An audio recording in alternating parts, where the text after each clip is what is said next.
Welcome, everybody. Good morning, good afternoon, good evening, and wherever you're tuning in from for this first talk in the International Speaker Series on learning from nature's chaos. I am so excited for this series as we dive into talks from some of the world's leading photographers with decades of experience photographing all over the world. I've got a few introduction slides about the series, and then we're going to go ahead and kick things off. So, of course, we've got four upcoming talks for you over the course of the next month, and I'll touch on those in just a moment. Some really, really good stuff coming up. For those of you who don't know me, my name is Murray Livingston, and I'm the International Series host. So I'm also a full-time professional landscape nature photographer, educator, and workshop leader, and I'm based between the UK and South Africa, where I predominantly focus on long-term projects. And I am delighted to be working with Nature Photography Collective to bring you these inspiring presentations from international photographers. And of course, just as a reminder for those of you who are returning NPC watchers, and for anyone who's new, our mission statement at NPC is helping photographers who are interested in deeper connections create more impactful images so that they can confidently and consistently express themselves. A quick reminder of what this series is all about. From woodlands and deserts to coasts and mountains, nature is inherently wild. How can we embrace this chaotic beauty, learn from it, and make meaningful photographs? Well, we're going to learn some practical tips, creative techniques, and dive into all of this, as well as how we can grow as artists by challenging ourselves to craft personally meaningful images. We're going to jump into all of this over the next few weeks, and hopefully tonight's talk from Rachel, it will help you wherever you are on your own journey towards creative confidence. A little preview of what's coming up. We've got an awesome talk from Kyle Goach. He's a South African landscape photographer from dusk to green, Namibia's rainy season, and that's on September 13th. Next up is Matt Oliver, another UK-based photographer, woodland photographer predominantly. He's going to be talking about tangled roots and how he delves into photography to quieten the mind and make sense of nature's chaos. That's on September 27th. And then lastly, Mika Boynton is going to join us from all the way over in Australia, and she's going to talk about chasing the fog, offering insights into the best way to photograph busy scenes using unique conditions. Just to note that this talk on September 30th is at a slightly different time, as she's joining all the way from Australia. So that's going to be at 10 p.m. BST, which is 2 p.m. Pacific time. So some housekeeping, and then we'll get to the talk. Just to note, as I mentioned, that this session is recorded and it'll be available from tomorrow. So if you can't stay for the whole talk, don't worry, because you can always watch on record. Or if you want to watch the talk again and look at Rachel's beautiful photographs, then you're more than welcome to do that as well. At the end of today's talk, please do make sure to fill out the survey. Let us know your thoughts. We always love receiving your feedback. And of course, a quick reminder to please put all of your questions in the Q&A tab as opposed to the chat. We're going to have lots of time at the end of the session for all of your insightful questions. So now, of course, for the main event, I'm delighted to be joined this evening by renowned photographer Rachael Talibart. Tonight, she's going to be presenting Chaos and Flow, a deep dive on how photography can help us achieve a connection with the natural world. So with that, I'm going to stop sharing my screen and kick it over to you, Rachael. Thank you very much, Murray. All right, I will share my screen straight away and let's get on with it. Okay, is that all looking good? All good. Excellent. Okay, so first of all, to everybody here, thank you very much for coming to my talk this evening. I'm really glad that you're here and from some of my favorite places as well, like the Pacific Northwest. So that's going to be fun. And yes, I'm kicking off this series about chaos and learning from nature's chaos. So it might seem to you a little bit strange that my title's called Chaos and Flow, but hopefully that will all make sense. First, just a tiny bit about me. I grew up on the south coast of the UK. That's me on the right. And my dad was a keen yachtsman. And for the first 12 years or so of my life, every weekend and all of the school holidays were spent at sea. And this is the boat that we lived on. And that was before the days of GPS and all of that. So it was proper sailing. And we had some big adventures. So it's not surprising then that I should turn my camera towards the sea. But as a young adult, a very different career brought me into the City of London, and I still live in the Greater London area now. And I had a first career as a solicitor in a Magic Circle law firm specializing in commercial court litigation. There's a conversation killer.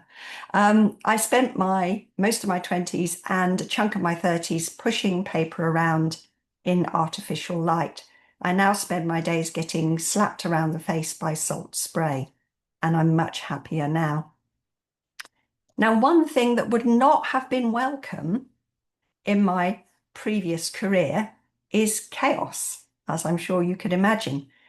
But now I love it. And I'm really interested as a photographer in that interesting tension, that dividing line between complete and utter chaos and some sort of structure. That moment where you just about eke a sense of structure out of chaos. And I think you can probably see that in this photograph. But I think, especially as have the privileged position of kicking off this series, we ought just to take a moment to explore what chaos means.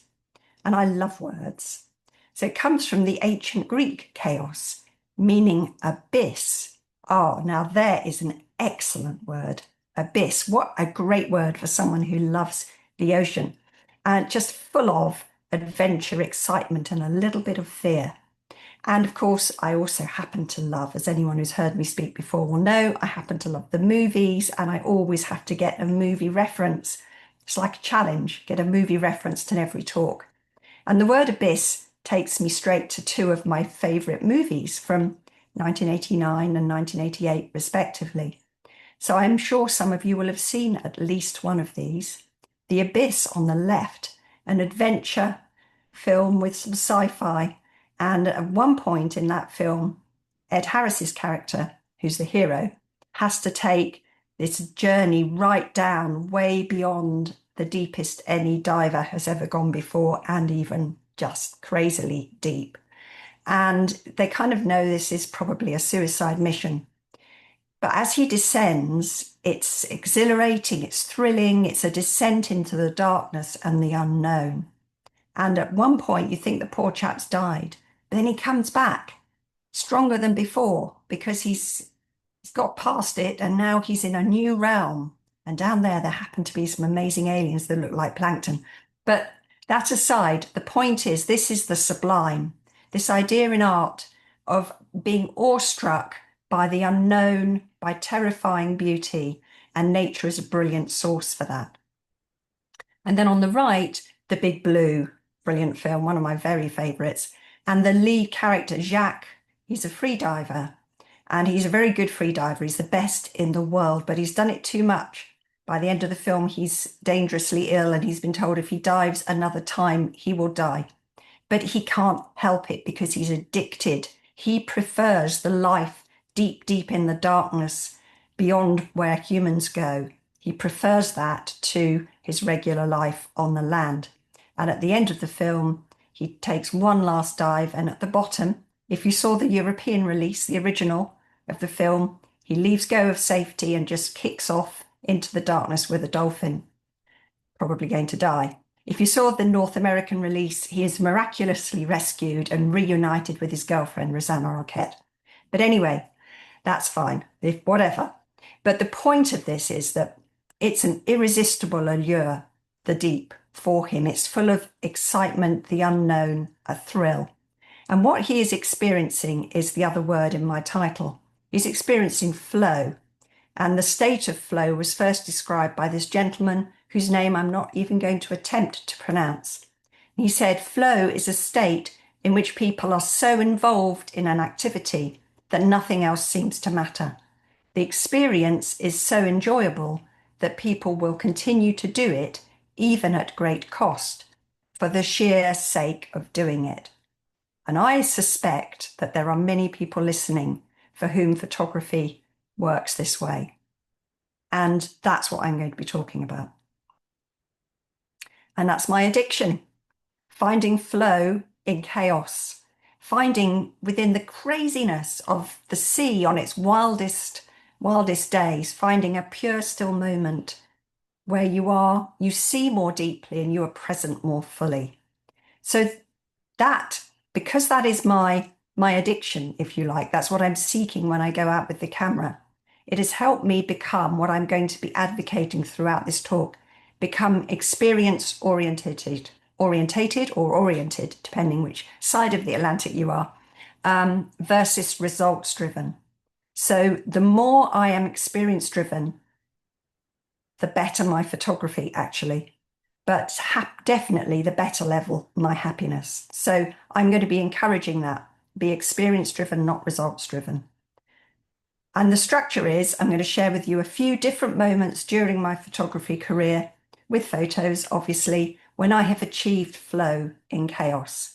And I'm going to use that as a springboard to talk about seascape photography more widely. So we start with Storm Imogen, February the 8th, 2016.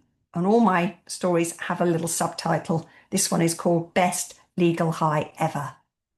And if you've been and seen one of my talks before, which is quite possible, you've probably heard the story of my portfolio sirens and Storm Imogen. And I'm not going to go on at length, but I cannot do a talk without talking about this. And it's directly relevant to the title of this talk. So there's a beach about an hour and a half from me called New Haven. And I've been going there repeatedly, every week actually, for the whole of the autumn and winter. And I was photographing what everyone photographs there, which is there's a quay, there's a lighthouse, which you can't see in this picture because the wave's in front of it. And when there's a stormy day and the wind's from the southwest, you can get photos of enormous waves with the quay and the lighthouse. And it's epic and exciting. And I'd been going there, as I say, just repeatedly because I knew I wanted to do something special there, but it wasn't working for me because I was just getting pictures like everybody else's. But then Storm Imogen came along and the forecast was brilliant.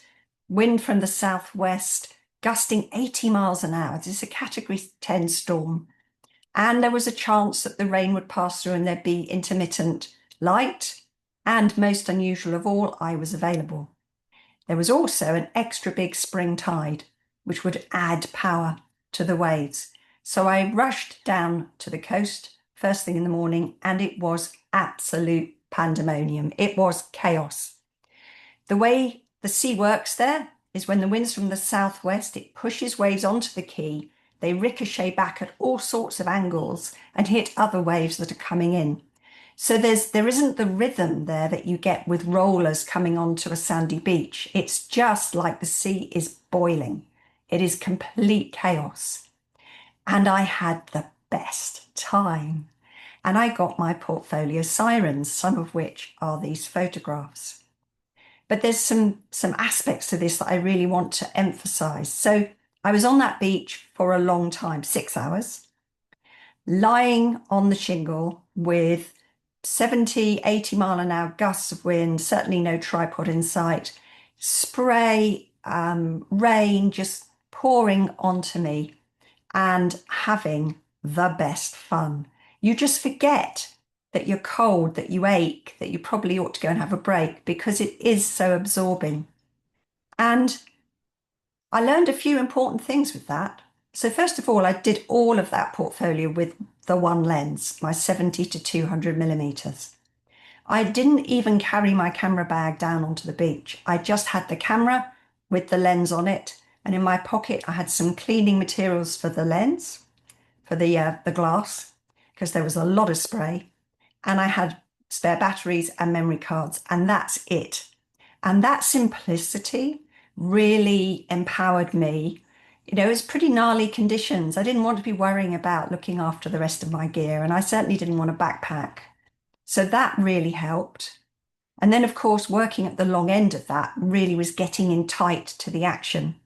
And then I chose to work with a fast shutter, target shutter speed of 1,000th of a second, because that's how I could find the shape within the chaos. Because otherwise, everything was just a load of movement, load of crazy movement. But at that really fast shutter speed, you freeze everything and then you find the amazing shapes within the waves. The one that most people seem to be amazed by is bottom right, Loki. What 1,000th of a second does for you is quite remarkable. And as I said, 6 hours, I took 3,000 exposures. Now, that might seem like a lot for a day for a landscape photographer, but if you're a wildlife photographer or a sports photographer, maybe 500 an hour doesn't seem that much, actually. And this sort of photography is much more like wildlife or sports photography. Decisive moment is absolutely key.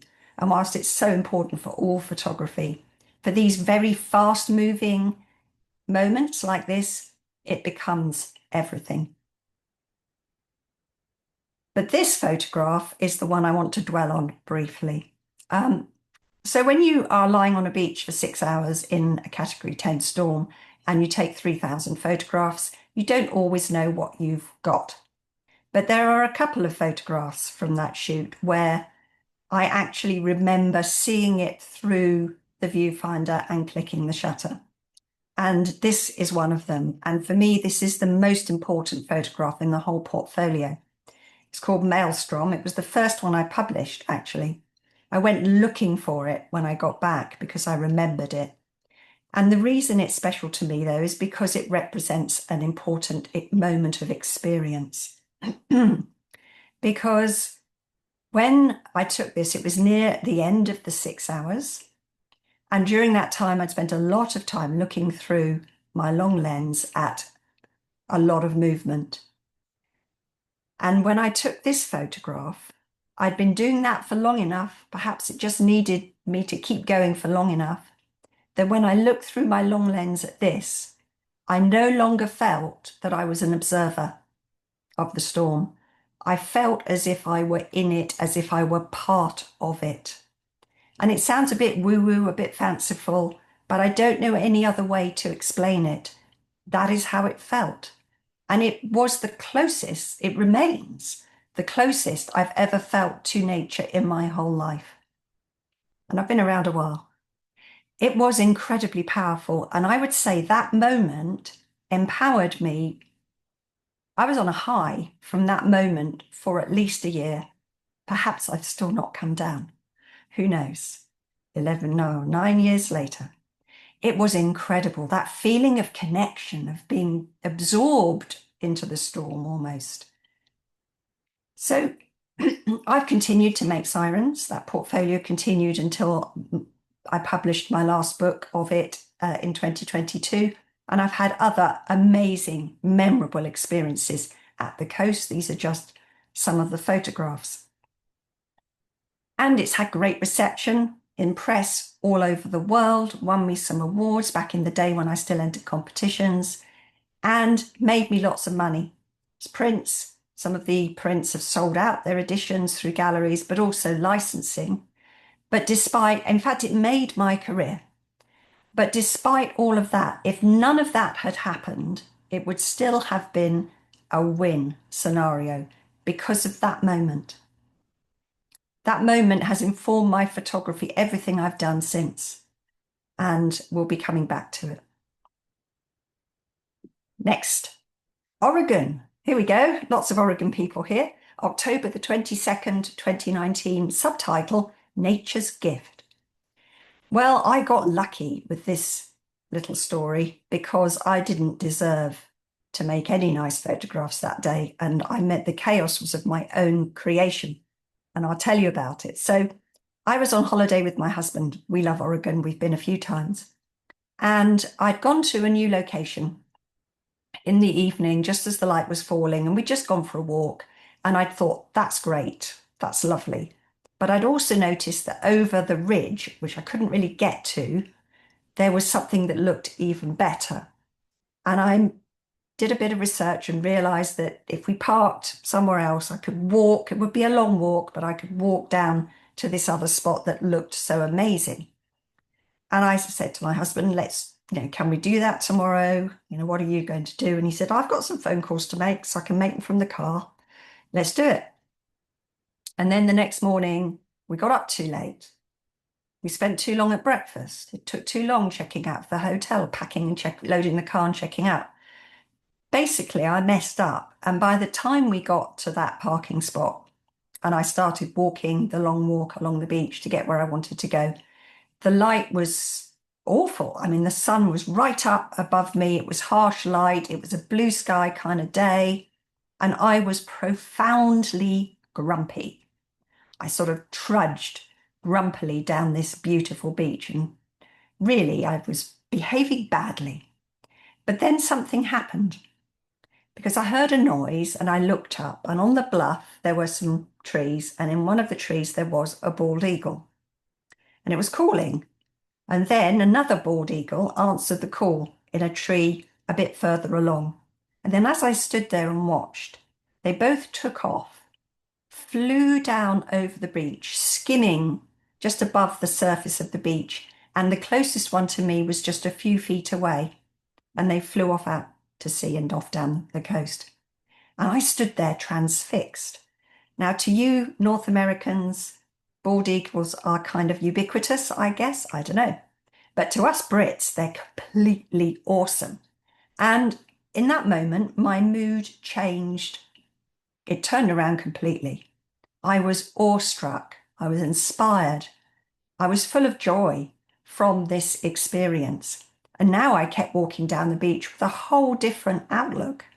When I got down there, you Oregon people probably know where I was. When I got down there, how cool was this? Because there were big seas and they were breaking against the rocks, but standing on the other side of the rocks, I was safe. And it was so awesome to be that close to the big seas breaking. It was absolutely brilliant. And there was nobody else there. And I had the best time. This is my favorite photograph from that shoot. It's called The Lost World because to me, the whole thing seemed kind of almost unreal. It was so beautiful. And I love when I exhibit this, people have asked me questions, usually. I don't quite understand, is that spray going up or is that something, water being cast down from the sky? People ask questions about this picture, and I really love that. I really want people to ask questions about my work.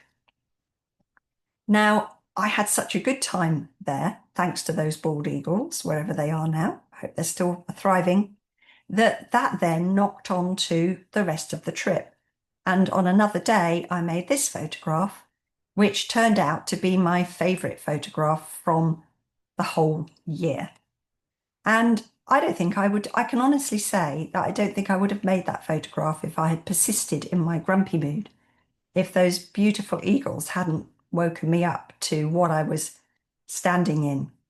And how lucky are we that we get to go to places like that to make our photographs?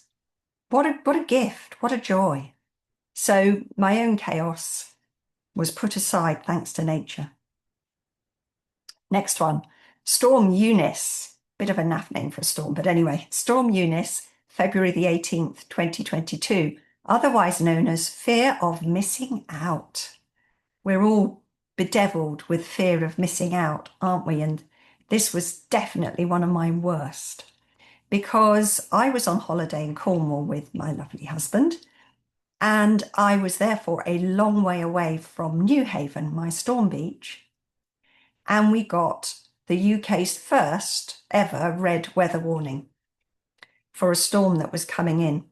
And I could tell from the forecast that it was going to be insane at New Haven. It was going to be even bigger than Imogen. And, by now, that body of work has been out there, and there are a lot of other people making their own sirens at New Haven, and they were all going to be there making amazing photographs. And I was on the other side of the country. And although we were going to have a storm in Cornwall, I could tell it wasn't going to be as big. So I had a decision to make because on the day the storm was due to hit, we should have been driving home. So did I say to my lovely patient husband that we should leave a day early from his holiday to drive back so I could go down the next day and photograph at New Haven? He'd have probably said yes, because he is lovely, but that didn't feel very right.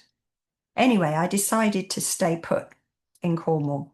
And the next day, when the storm hit, it was indeed much bigger at New Haven, but I went down to a little cove on the south coast of Cornwall and I dug in and I made this photograph and I made this photograph, which ended up being one of my favourites from the year. It's called Twins. I would never have got a photo like this at New Haven. I'd have got more sirens, but I've already done that because New Haven doesn't have waves like this because they're all crashing into each other. So this was a whole different sort of wave photograph. And I was delighted with it. And I would never have got that if I'd allowed my fear of missing out to drag me back to New Haven to do what I'd been doing for 6 years by then. I was on that beach for many hours, only 2,000 exposures. I'm getting better. 4 keepers, that's a great hit rate for me. 4 keepers in a day, that's amazing. So it was a good result. This is one of them. And standing there, even though the storm wasn't as big in Cornwall, it was still amazing. And there was beautiful light. The light in Cornwall is really special.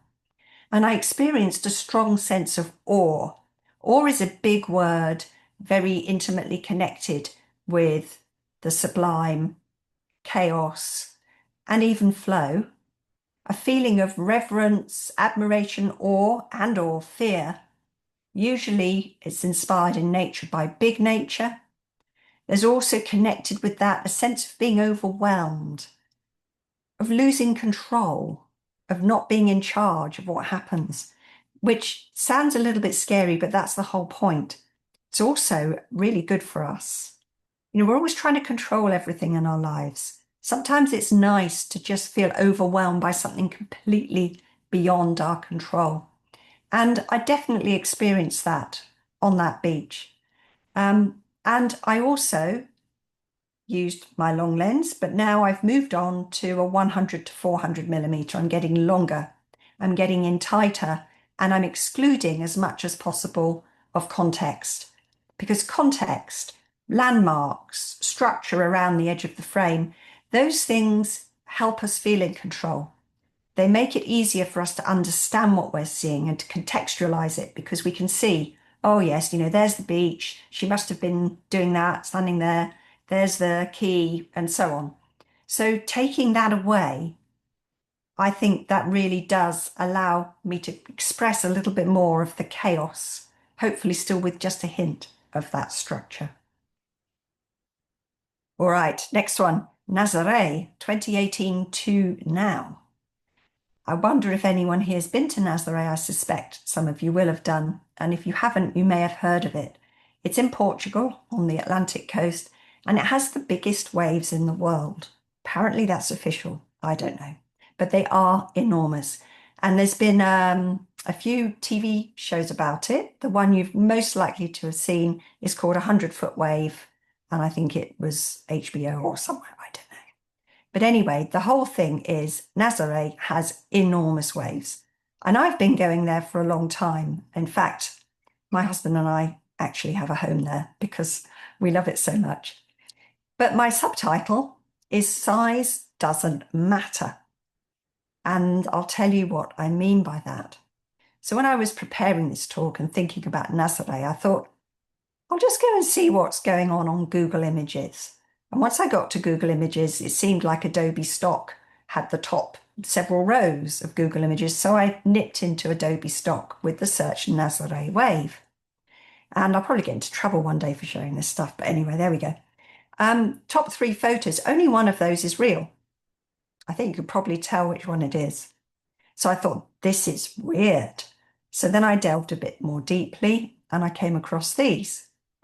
Well, anyone who's been to Nazaré will be laughing because I can tell you now that none of those lighthouses in any of these pictures, and I use the word picture carefully, not photograph, none of those lighthouses are in Nazaré.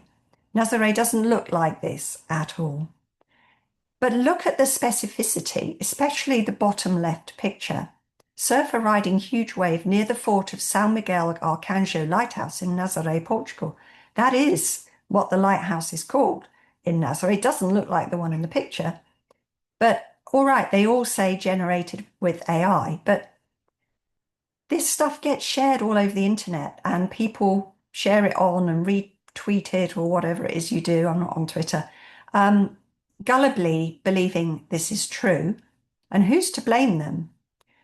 I hope most people might notice that the surfer, bottom left, is actually surfing up or about to surf up the wave, which is quite extraordinary. Obviously, the laws of physics mean nothing now either. But, you know, a lot of people have never even seen the sea before. They're taken in, and I see equally ridiculous pictures shared innocently by people on social media all the time. The sad thing is, of course, if someone goes to Nazaré hoping to see one of the greatest shows on earth, one of the greatest spectacles on earth, which it is, but they've actually seen all these pictures, they're going to be disappointed when they get to Nazaré and see real waves that don't defy the laws of physics. And I think that's really sad. So AI pants, but there we go, moving on. But Nazaré doesn't just have to be about the size of the waves. It can also be about their beauty. They are gorgeous waves, and there are so many different ways to photograph them. So out of the chaos of the AI world and the chaos of Nazaré with all those amazing waves coming in, and it really is chaos there now because now it's on the map and there's so many people there and there's lots of surfers in the water. With a long lens, you can still find moments of beauty and you can get a completely different viewpoint because you can photograph from the roof of the lighthouse. So you're practically pointing straight down, like as if you're in the air, an aerial perspective. And I really enjoy that. We're going to talk about perspective some more. And the light there is so beautiful. And in the evening, it's coming off the sea and it's just lighting up the backs of the waves while the fronts are in shadow. And you get this contrast between the cool shadow light and the warm light coming from the setting sun. And I also really like having areas in my photographs that are obscured and hard to see through, that are lacking in detail, that are ambiguous, if you like. And of course, spray really does help with that. So I don't necessarily need these waves to be big. I just need them to be beautiful. And I think they are. Just foam bouncing. But if the light describes some shape within the foam, you can fill the frame with it. I love printing this one. There's so much detail in it. No one's ever bought this one yet, but I hope someone does because I'd love it to be printed really big on someone's wall. And not forgetting that just because there are some epic waves doesn't mean there aren't also other really cool things to photograph at Nazaré. And because I go there countless times a year because we have a home there, I've now started to explore the rocks underneath the lighthouse and the way the waves crash on those and the way the water pulls off those rocks. And I'm really enjoying doing that. So repetition really matters to me, and it is a way to deal with chaos. It's also a way to provoke creativity. I don't want to charge all over the world, even though I reeled off a list of places I had been at the beginning of this talk. With one exception, none of those were my first time of going there. I like going back to places. The more often, the better. And there are many reasons for it, but the most obvious and the most creative one is that if I keep going back to one place over and over again, eventually I am going to have to find a new way to photograph it because I'm going to be so bored of doing the obvious. So Nazaré, I've been so many times I can't count. I've long since tired of only photographing the big curling A waves that are so famous. And I'm trying so many different new ideas. And I'm utterly fascinated at the moment by the shapes that spray and sea foam make when they're flung into the air. And I think that's the other thing that's so important is curiosity, being curious the whole time, asking yourselves questions about places. And I don't think you become that curious if you've only been there once. You typically end up doing what's obvious. So zooming in on this picture, whoa, crazy shapes. It's almost like galaxies or something. Absolutely amazing. So now I've got a new challenge to try to get a picture like this without it being a massive crop. That's not easy because you're using a long, long lens, so 400 millimeters or longer, a very fast shutter speed. Even if you manage to ramp up the ISO to get a narrow aperture, you still don't actually have much depth of field. And all of these weird bubbles do not line up nicely within the plane of focus. So this is super hard. Bring it on, I say. I really want to find meaningful photos within the utter chaos of breaking sea foam. We'll see if I do. I've said I'm going to now, haven't I? Oh dear. Next one, Saint-Malo, March the 25th, 2022. I don't only photograph huge, gnarly nature. I actually also really enjoy the little things, and I couldn't imagine doing without it. Little things matter, but still, when you're in pursuit of those, you have to contend with chaos. And on this particular morning, I'd just finished teaching a lighthouse photography workshop in France, in Brittany, and the workshop had officially finished the night before. I don't normally carry a camera when I'm teaching, but the next morning at sunrise, there were just a couple of clients who hadn't left yet, and me, and we just went down to the beach in a sort of companionable way, and I brought my camera. Repeating ideas I've already mentioned, repetition. I'd been to that beach many times. It's a beautiful, wide, sandy beach. You can get lovely, wide photos, and it was a lovely morning. But I didn't need to do that. I'd done it before. I decided instead to point down. And of course, as soon as you start doing that, you see so many curious little things. When you look at the surface of a beach, it is pretty chaotic. There is so much going on. And I've learned over time not to cross-question myself, not to doubt myself, not to criticize myself at this point, at the image gathering stage. I ask myself only one question before making the photograph, and that is simply, is this interesting to me? Just to me. I don't care at this point whether this is interesting or ever going to be interesting to an audience. I just trust myself that if it's interesting to me, I should make a photo of it. And that I think is really important. I was chatting with Murray earlier when we did like a test, and he said something that absolutely chimes with this. He said he gets his ideas while he's working. Picasso said, inspiration exists, but it has to find you working. And I absolutely agree. That's when I get my ideas too. So I just make tons and tons of photographs without worrying too much whether they're any good or anyone's going to care about them. Because it's while I'm doing that that I'm getting my eye in, getting ideas, getting in the zone, and finding flow. And I found these four, which I really like. I love photographing sand patterns on beaches, especially sand trees. And if you can add some strange little mysterious circles, maybe left by a mollusk under the sand or who knows, even better. And when I do this sort of work, I'm really careful about perspective. We've talked about that already as well. So lots of repetition of ideas here. So if you think about it, as you walk down a beach, typically you will be looking, if you are looking down at all, you'll be looking at a diagonal, at an angle, down to what's in front of you or what's at the side. Now, if I do the same when I make my photograph, I'm going to make that photograph easy to understand in a literal way, because you'll recognize that angle of view from your own experience. But I don't want my photographs to be easy and literal.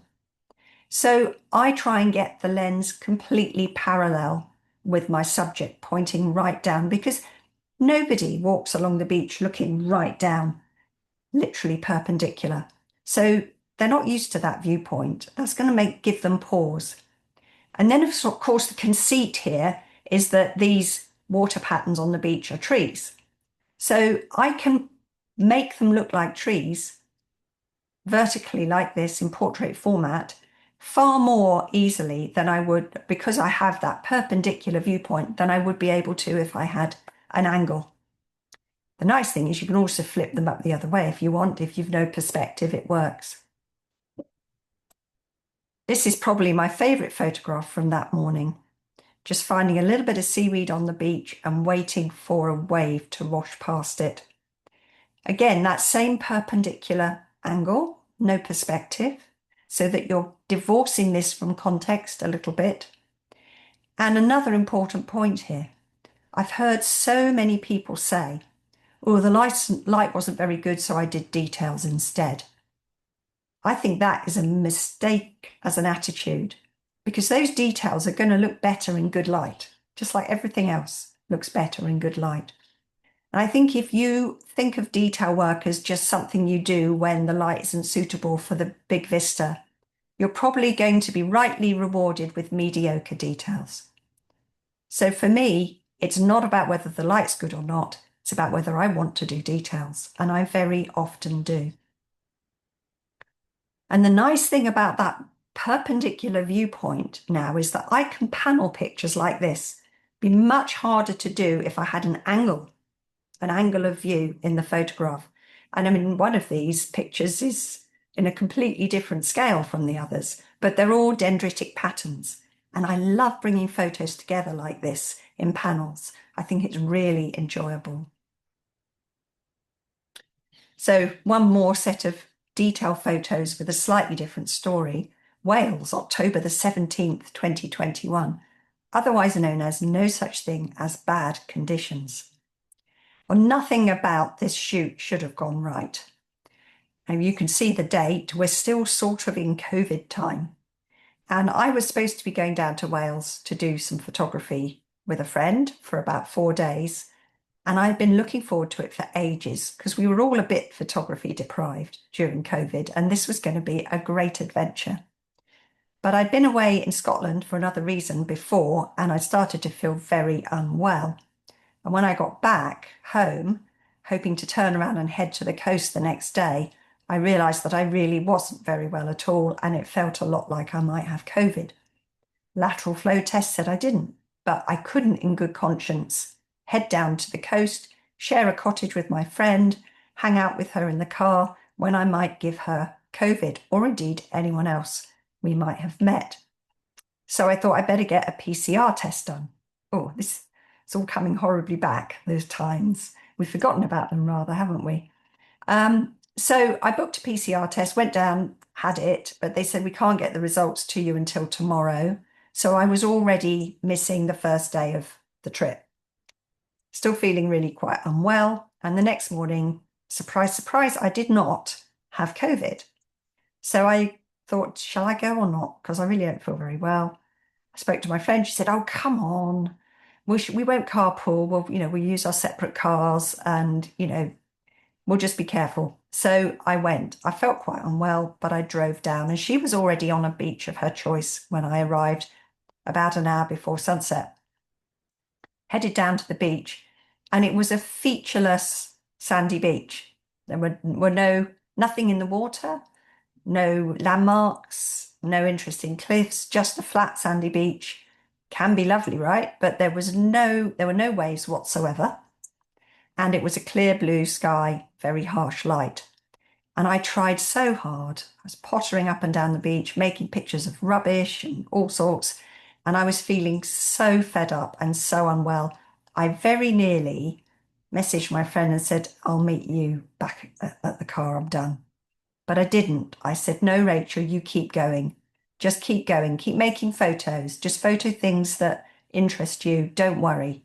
And I did keep going. And then I noticed just in the last 5 minutes, as the sun was setting, the light started raking across the beach. The sand turned dark in that light. And I started to notice tiny details like this little marks left by the smallest of adjustments in the tide. And I thought, oh, come on, let's do it, let's do it. And I made some photos and I got these with sea foam moving on the beach. And finally, just before the sunset, I got this photograph, which ended up being one of my very, very favorites ever. And I think that taught me, if nothing else had already taught me, that it doesn't matter what the conditions, there is still something you can do with them. Just persevere. Don't let the conditions get you down. For most of us, whether you're juggling a day job or whether it is indeed your full-time career, finding time to actually make photos is still really difficult. If you've got the time, go out regardless. Make photographs and you might just get lucky. So that was a chaotic moment with, does she have COVID? Doesn't she have COVID? Should she go? Shouldn't she go? Is she going to stay? Is she going to go? But I found this photograph and I'm so glad I did. Let's go somewhere epic now, Antarctica. I've been twice, which feels really greedy, but it's happened, so never mind. I went first in January 2023, where I was working. I was one of the professional photographers on a floating photography conference organised by Thomas Heaton and Brendan Van Soane. And then I went back in February 2024 with my husband on just a regular trip, not a photography trip. Now, my subtitle, Being Humbled, really comes from the first trip. And you might think it's being humbled by the majesty of Antarctica. You wouldn't be wrong, but actually it's really something a little more prosaic. There's nothing so humbling as going somewhere amazing like Antarctica in the company of 80 other very good photographers. Because we were all in the same place at the same time, seeing the same amazing things and making the same blooming photographs.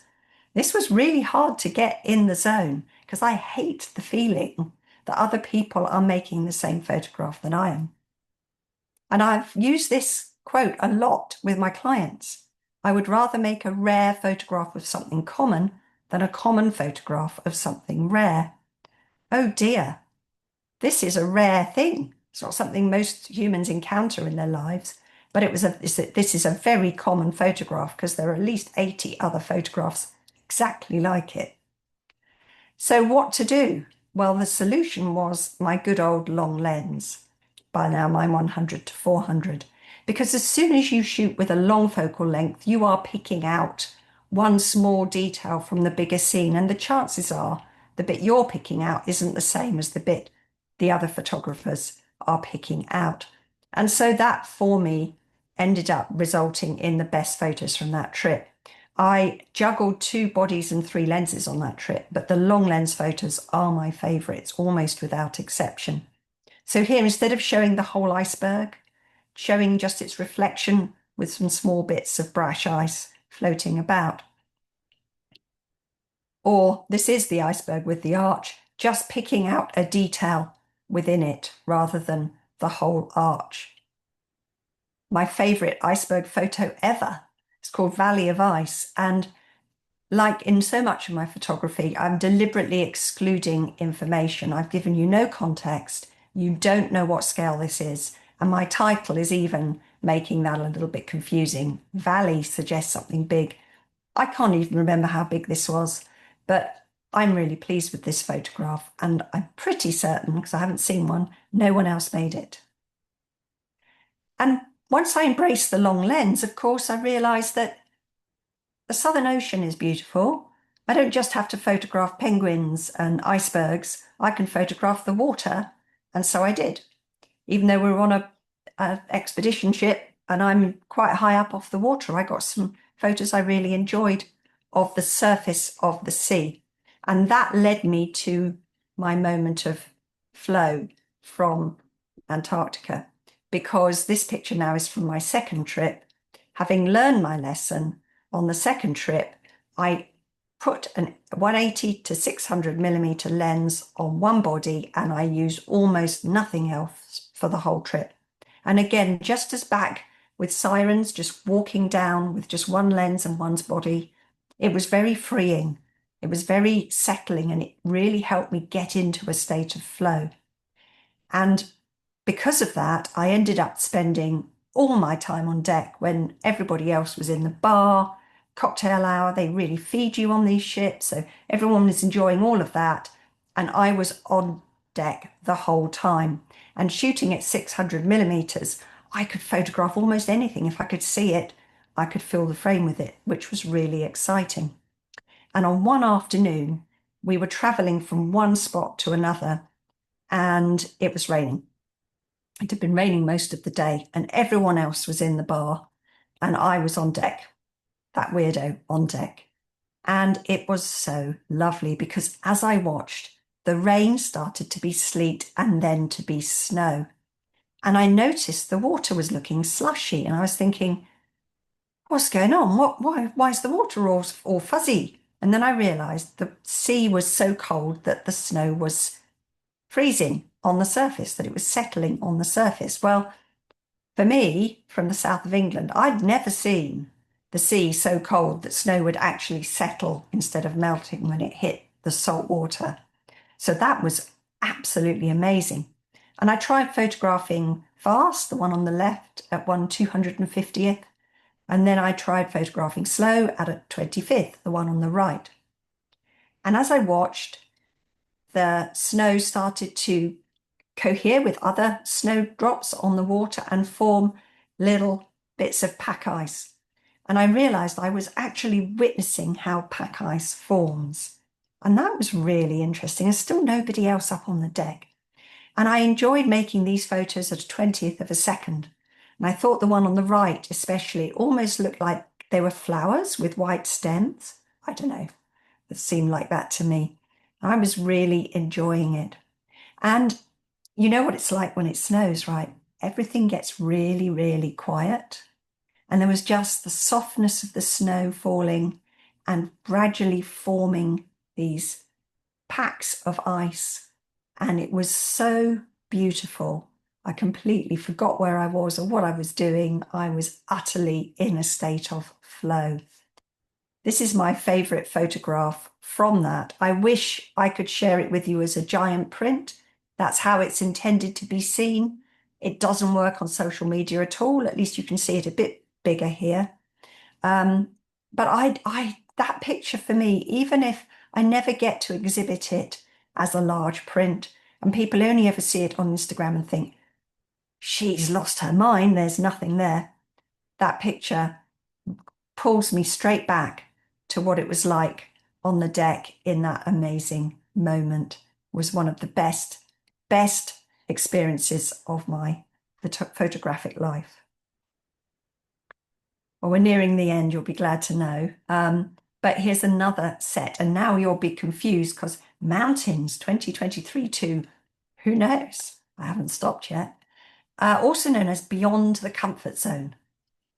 Oh, it's so important for all of us to do that. And my whole career is built on me being an ocean photographer. That's my brand. That can also be my straitjacket if I let it.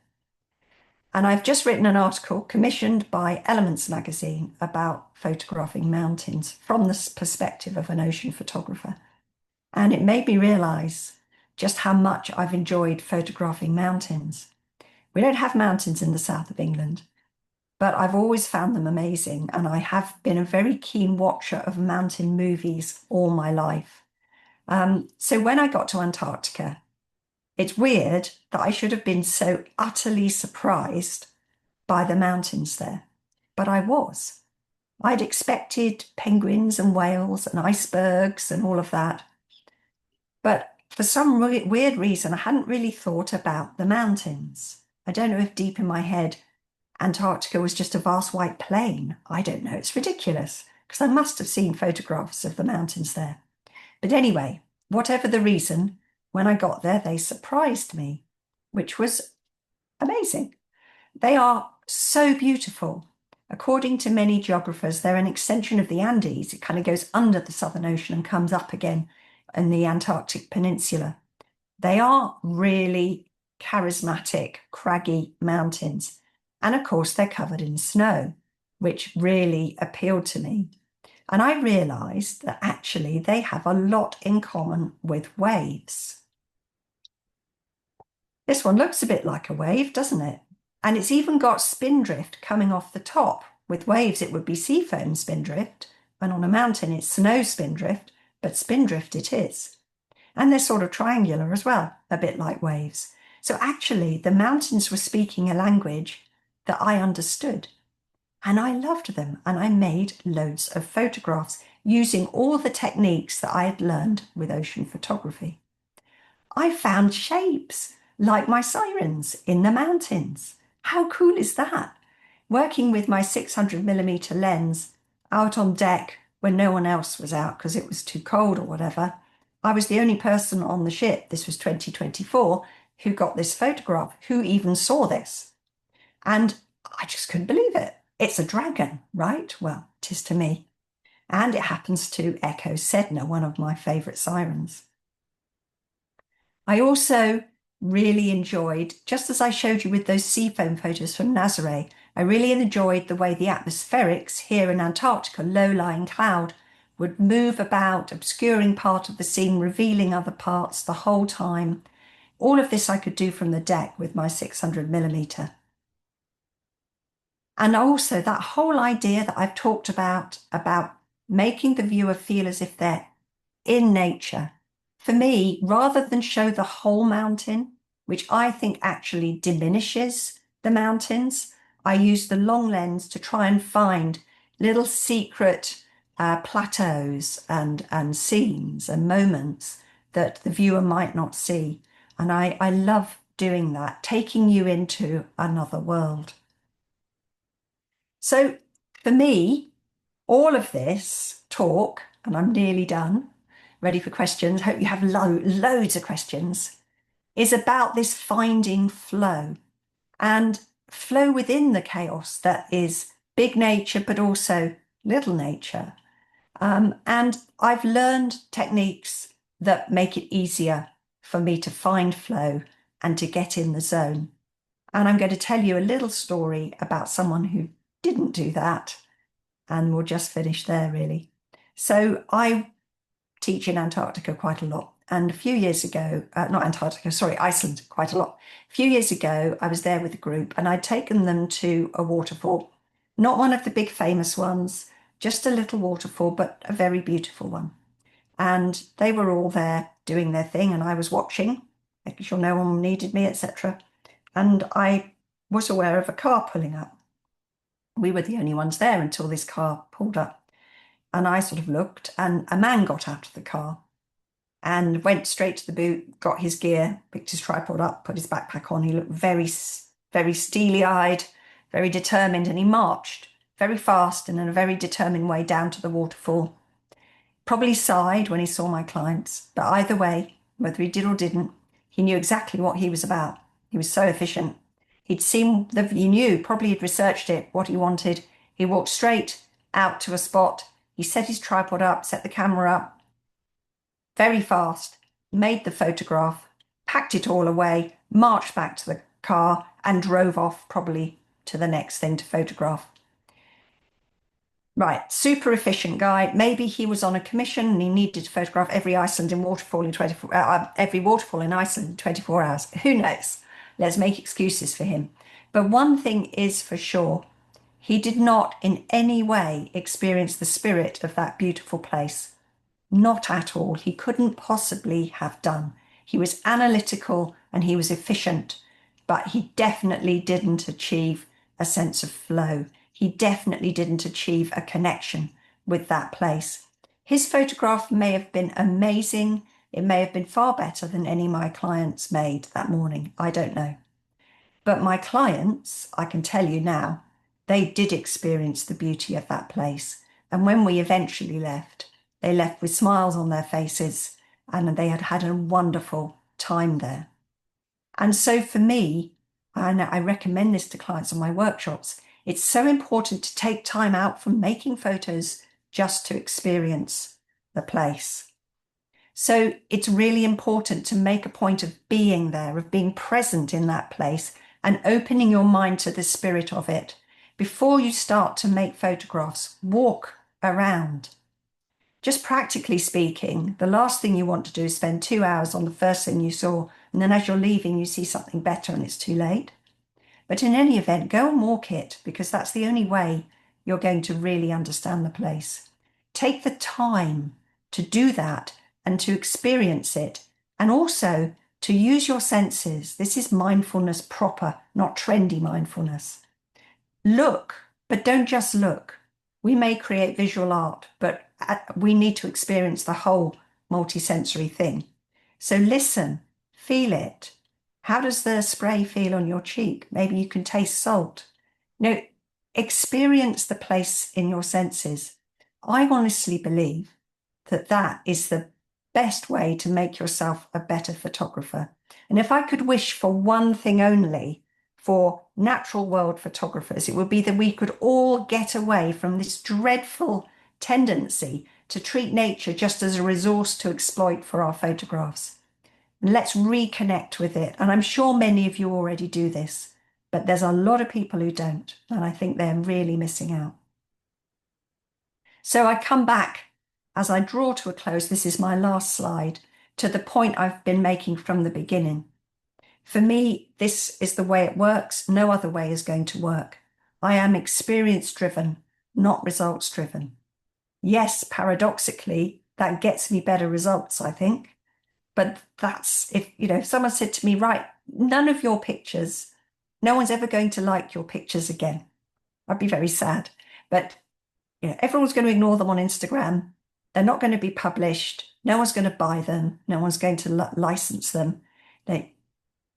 Your time is over. All right, that would be a shame and very sad. But I wouldn't have lost the reason I make photographs. That I will never lose. I want to be connected with nature, and photography is the way to do it, as I'm sure many of you already think. And that's it, Murray. I'm going to stop sharing. I'm really hoping to have lots of amazing questions. Well, they are trickling in, and I've got a few of my own as well. So we'll definitely get through some of these. Just first of all, to say thank you for your amazing presentation, amazing images, for being generous with your time and your thoughts here this evening. And yeah, I mean, there's been lots of comments coming through on the chat. I've been very thankful, and everyone says, looks like a painting of Monet, and some great comments coming through. So we'll start with that, and then I guess I really loved that last point that you've just made about sort of slowing down in many ways. And I mean, if you think of flow in terms of the movement of water, I suppose you've got all those different speeds of flow, whether it's 1/1000th of a second and the sort of burst of a massive wave, or some of those more ethereal, smoothed waterfall photographs that you've shared there at the end. So I agree with you completely. It's a very interesting way of thinking about flow in terms of how you actually spend your time experiencing the landscape. Great. I'm glad you agree. I suppose one of my photographs, and then we'll get on to the other some of the others, is perhaps on some of those days where you're not feeling like you're able to get into the flow. Do you have any particular tactics or things that you do? If you don't have a bald eagle to sort of shake you awake, do you do breath work or meditate or anything like that? I don't know. I mean, you can probably tell because I talk quite fast too. I do tend to be a quite speedy person, and I maybe could do with learning to meditate, but I've never mastered it. I probably haven't tried hard enough. No, I don't. I don't do those things. But what am very, I do know helps. It's sometimes it's just to put the camera back in the bag and go for a walk, or just sit on a rock. And years ago, because I was learning to live with chronic pain, I had to do CBT, proper cognitive behavioral therapy. And what works for me, and I think it works for a lot of people, is to concentrate on what your senses are bringing you. So if you're sitting on a rock, instead of thinking, I'm just not getting in the zone, I haven't made a good photo for ages, all of that sort of negative stuff that we're all human, it comes, is to ground that out in a really, it sounds almost too literal, but it works. Say, right, what can I hear? And actually, on that first level of conscious thought, say, have that conversation. What can I hear? I can hear the waves. Does it sound different when they crash on that rock to when they break on the sand? What else can I hear? Oh, I can hear a gull. Oh, that's interesting. What else? And get deeper and deeper. Equally, what can I feel? Is it raining? Can I feel the rain on my face? Can I taste the salt? Um, and obviously, what can I see? Start looking. Right, I can see waves breaking. That's the most obvious thing. What else can I see? Oh, that's really interesting. There's some kelp over there that almost looks like a forest when the wave isn't. And then they sort of swoosh to the side when the wave goes over them. And that looks really interesting. And then what else can I see? Oh, there's that interesting headland over there. Oh, yeah, someone just stood up there. What a view they must have had. And do that. And that I find is a really great way. Even if you don't then go on and make a picture, I think you've improved your observation and you've had a really Yeah. enjoyable time. So it's sort of nature's remedy as opposed to an artificial outside input that you're coming up with yourself. It's just Yeah. your environment and yeah. Yeah. Sometimes it can feel really stupid at the start. No one knows what I'm doing. But actually just do it. I think Yeah. that the more you do it, the more subconscious it becomes. And you find actually you're doing it all the time. You are honing your observation skills, and that can only be useful. Yeah, I mean, all those things you just mentioned there, those now become opportunities to go and try and make a photograph of an idea, right?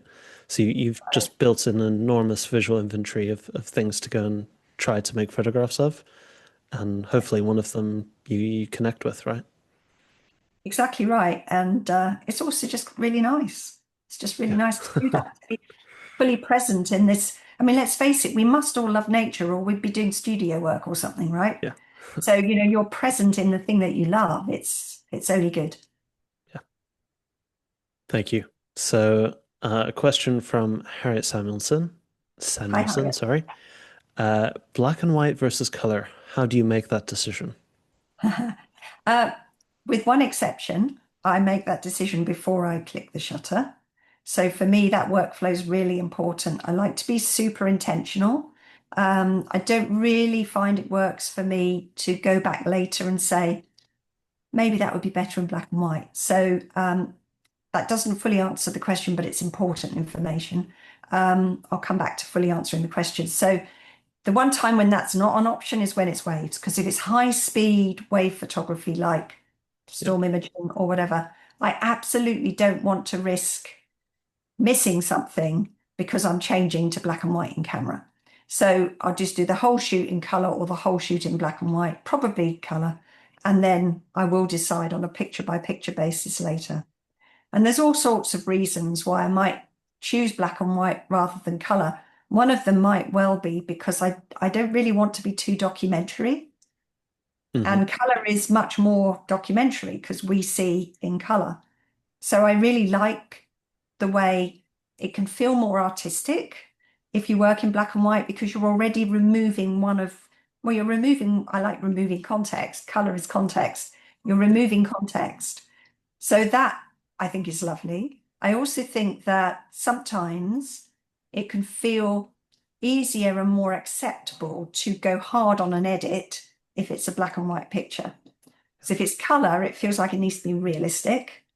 But as soon as you take away the color, you are definitely not seeking realism. So you feel more released to decide to massively underexpose it and just bring back the whites because actually you like it better that way or something. Yeah. I think in color that is harder to somehow for me anyway to accept doing that. Does that make sense? It does. Do you find that you also sort of tend to do that when you're working in color to some degree as well? I noticed I'm sort of thinking on the fly here that, a lot of your sirens, say, for instance, tend to be of a single color palette, and in some ways they're sort of monochromatic, whether it's just blues and whites and shadows. And so that you sort of maybe you don't have the full. leniency of black and white, but perhaps by removing the warm tones or something like that, you sort of give yourself just that little bit more breathing room. Yes, possibly. Although I would just say that actually, when you photograph the sea in a storm, there's not a lot of No, colour no. away.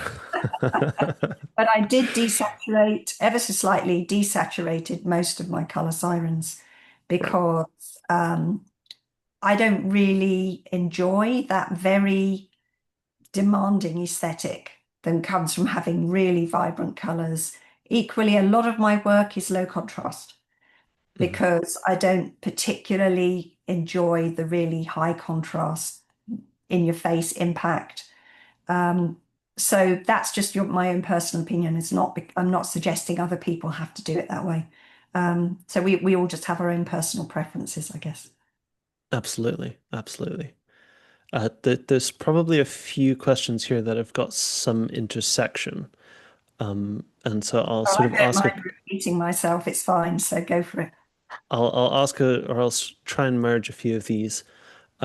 Teresa's asking about slow exposures when you work on the sand, and there was also a question from Li Huang about when you're working on the beach, do you often use a tripod, and how does that process potentially disrupt your flow or inform sort of your process of finding scenes? Good questions. And actually, there are loads of things to say about that. So I'll try Yeah. and get through it. Um, I use a tripod when the shutter speed's too slow for me to handhold, and that's it. That is the only reason I use a tripod. It doesn't make me a better photographer, make me more considered. I know for some people, they just love using a tripod because it makes them slow down, things like that. That's not why I do it. It's just if I can't handhold at that shutter speed, then I'll use a tripod.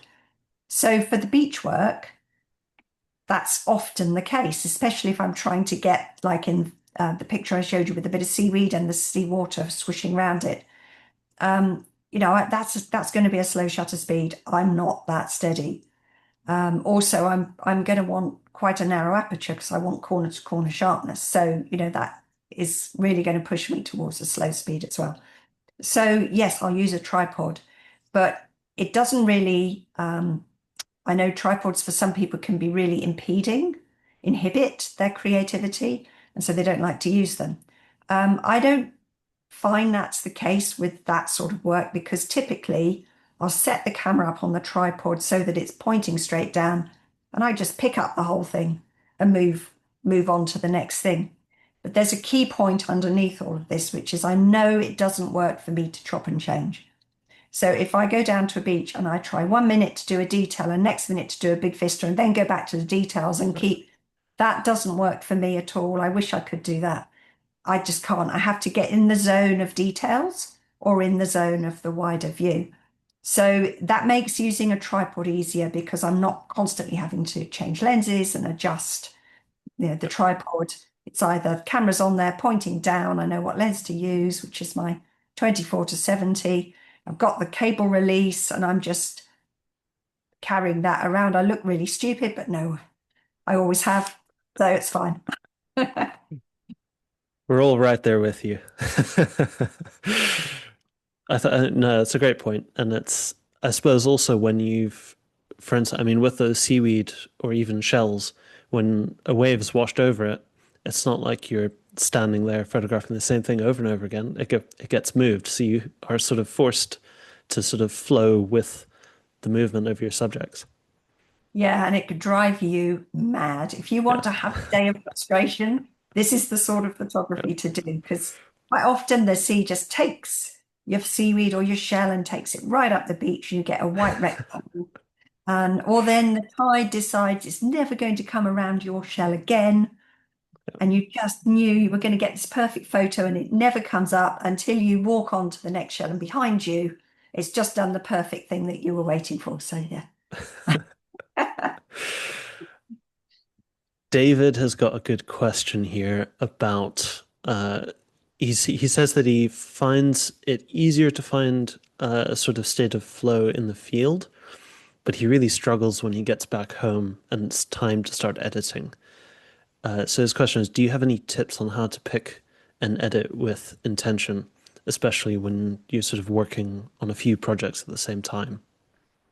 Yeah, so I can share my workflow on this and very happy to do so, but with the caveat that what works for my brain might not work for yours, okay? Because we're all different and everyone needs to find the workflow that works for them as a unique human. But so the bit that people seem to know about me, because Sean Tucker did a documentary about me back in 2019 and showed 15 memory cards queued up on my desk.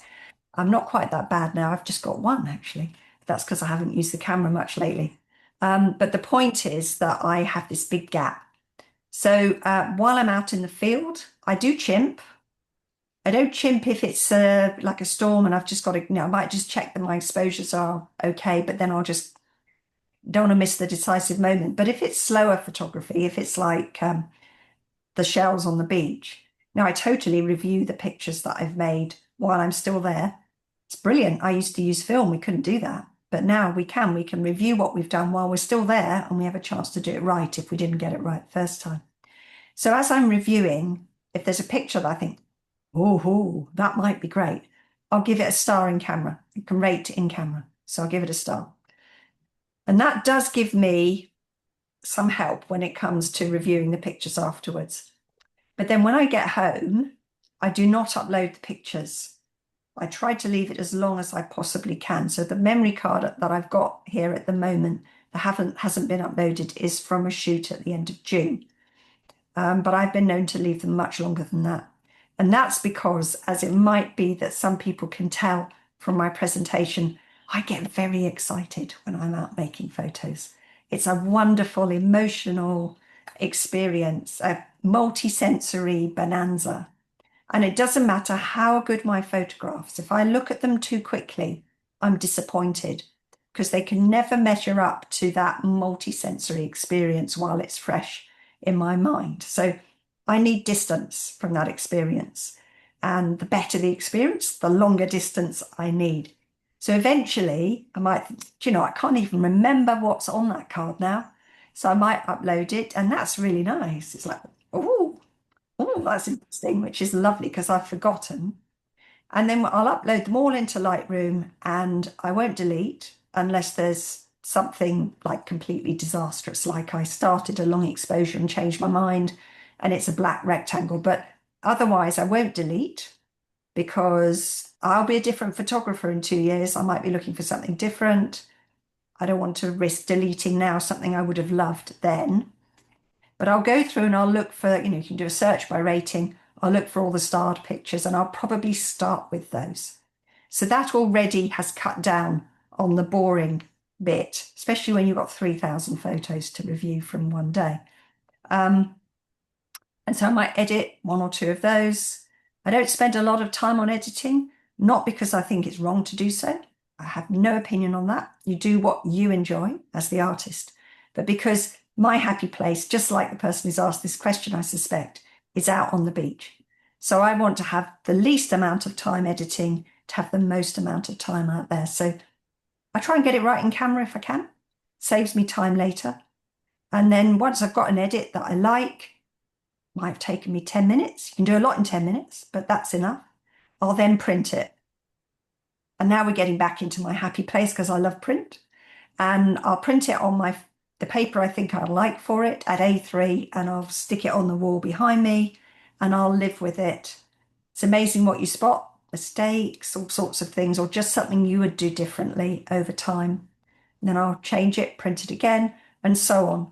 And it's only when a photo's withstood that amount of scrutiny that I might then actually publish it, whether it be social media or my website or sending to a gallery.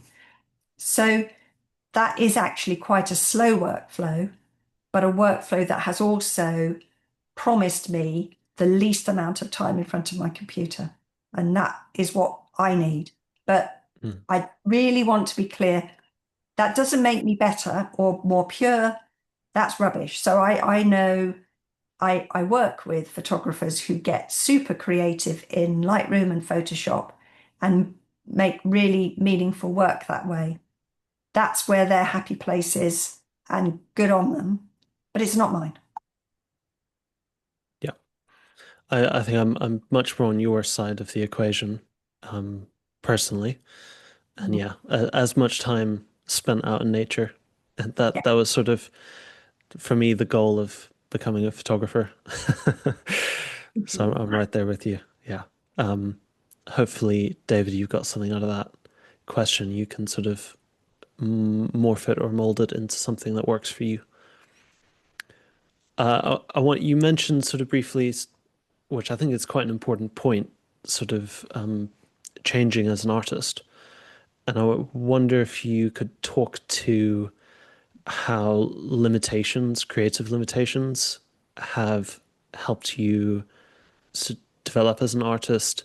I know obviously you've chosen specifically to have a sort of genre limitation in some ways, although you've mentioned now that you do obviously photograph other things.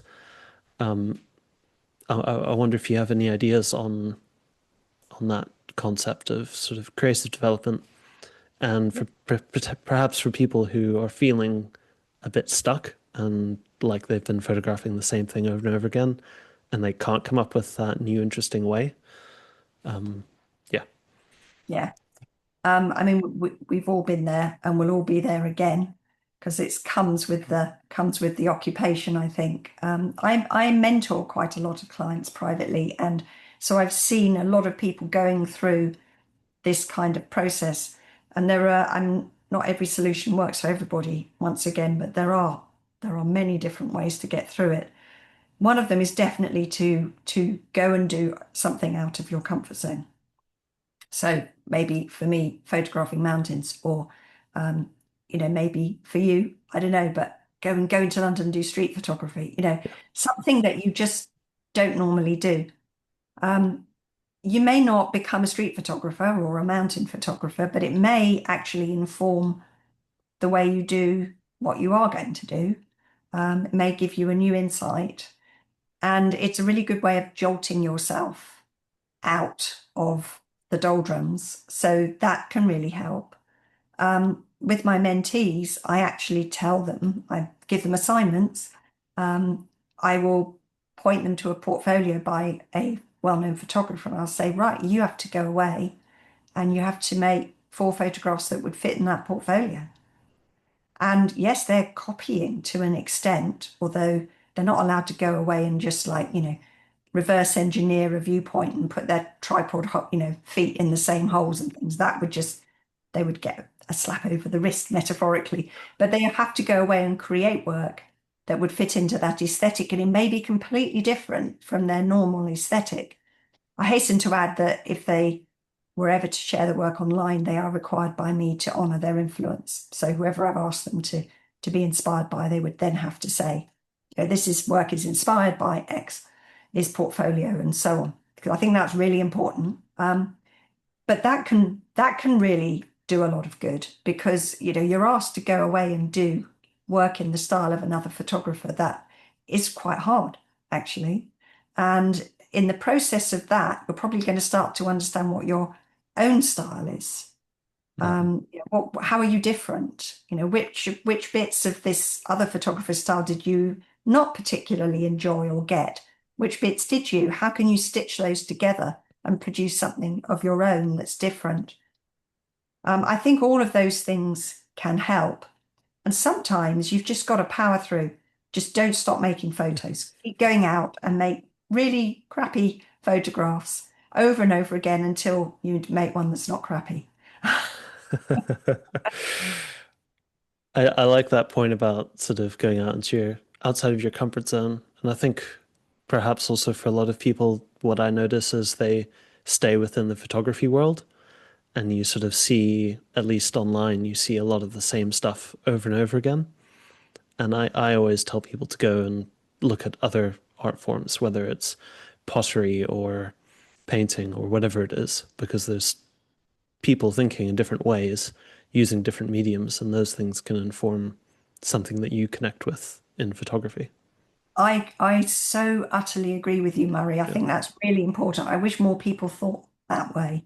But I'm going to go push it a step further.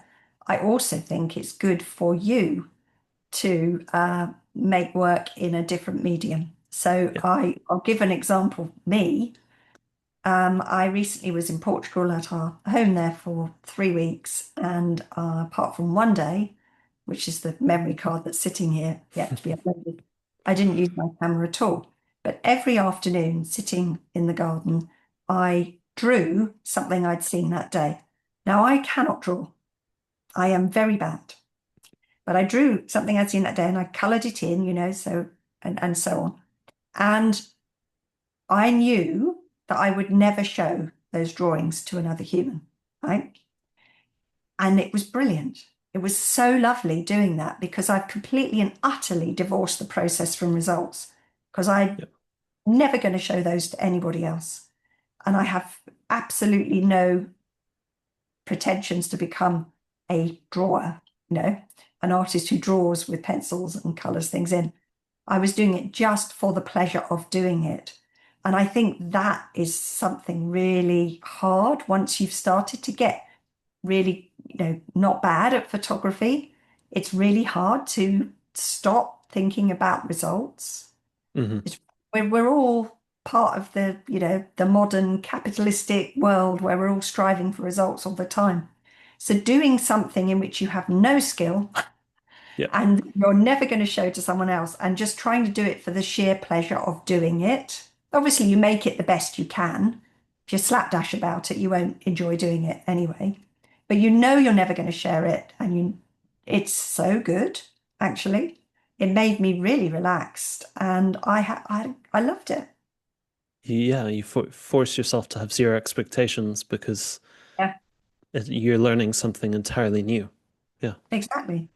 And I Yeah, suppose, yeah, I mean, drawing in particular, I could see you immediately potentially using different design language, using, you know, line and value and color in a totally different way. So it's absolutely right. And one of my rewiring the brain. great example. One of my mentees, who's now graduated, is a great example because she started thinking that she wanted to be a seascape photographer.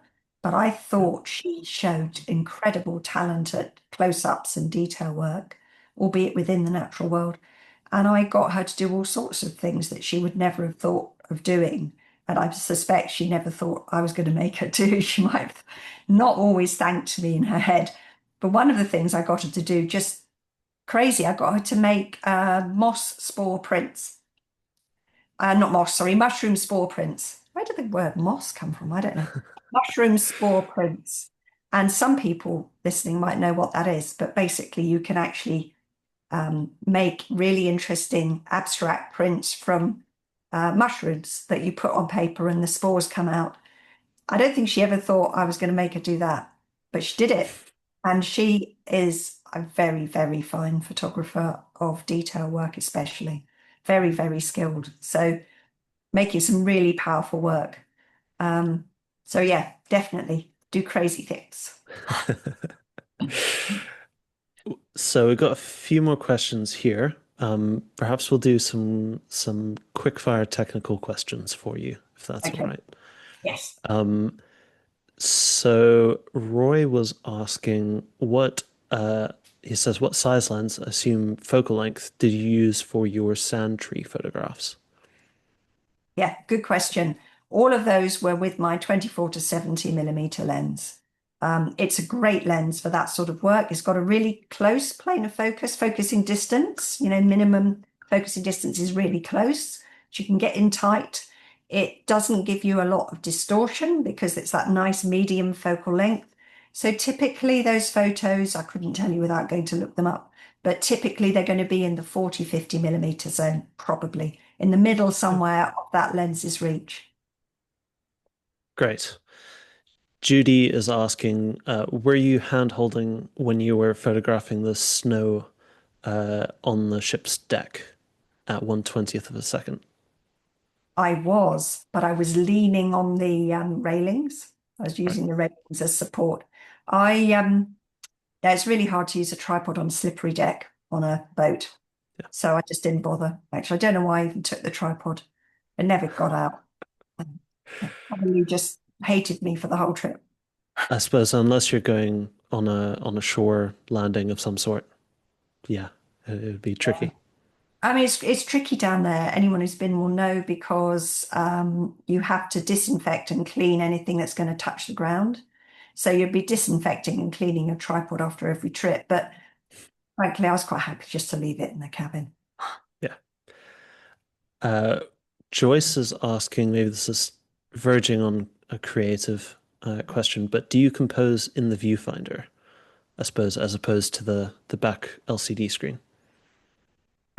It depends actually. So with sirens and all my handheld wave photographs, absolutely. The only time that your camera has its best shot at being steady is if it's actually to your eye. So you've got a third point of contact. It always winds me up. I don't get wound up very often, but it winds me up when I see people, they're looking at the LCD screen, trying to handhold the camera and it's wobbling about. Just put it to your face, for goodness sake. But if it's on the tripod, then it's so much easier just to use the LCD screen. And these days, I've got one that tilts, which makes life even easier. Yeah, great. And Roy has asked, what do you think you did to increase the ability to find flow during your shoots? Maybe you could say the thing that first comes to mind or the thing that most increased your success of finding flow. Patience. That's it.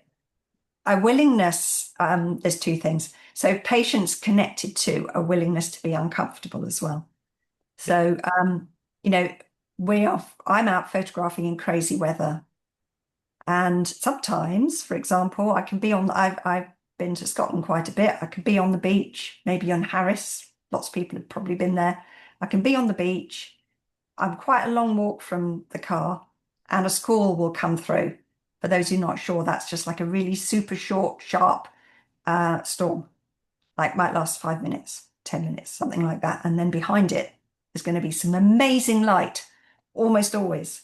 So what do I do? Do I go to the car and take shelter? I'm absolutely not going to get back to the beach in time for that great light. No, I'm perfectly willing to stand there, batten down the hatches. I've got a rain cover, put it over the camera may be on the tripod or maybe not. I stand with my back to the wind and wait it out. I've got nice waterproof clothes and I just wait it out. And I think that patience, a willingness just to stand and wait, applies not just to being out in bad weather and suffering the discomfort of that and being willing to do it, but also in persisting. And it's not often, sometimes it is the first photo of the day that's the best. They look really annoying, but it's not often the case. And I find after 2 hours I'm usually starting to lose my concentration, unless it's a special occasion like storm Imogen. 2 hours at a go, maybe then I'll go in and have a coffee and head back out again, fortified with a warm drink. But a willingness to spend far longer and stay out far later than anybody else is the best way to get to flow. Agreed completely. I think I say that to almost any workshop attendee is patience is the number one key to landscape photography. And it's very funny because if my family were listening now, they'd be falling about because I don't think they think of me as a patient person at all. Hopefully they're not listening. That's funny. Well, I think that is a lovely way to end things here. Once again, Rachel, just a huge thank you for joining us here at NPC. And I can see that a lot of people have gotten a huge amount out of your presentation and your thoughts here in the Q&A. Well, thank David's you. given a big thank you. Judy says, very inspiring and wonderful presentation from Harriet. Polo says, thank you so much for an inspiring talk about your photographic art. So yeah, an outpouring of support, and yeah, Well, thank you very much for inviting me, Murray, and thank you everybody for coming along. I think perhaps the only other thing to do is just to mention where people can get in touch with you, follow you on social media, that sort of thing. I'm super easy to find. It's just my name. So there's no one else with my name in the world, apparently. So that's nice and easy. So just remember, Rachel has two A's and Yeah, Talibart has one L. and you're there.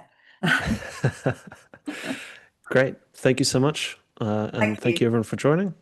We'll see you in the next one. Cheers, everyone. Bye now.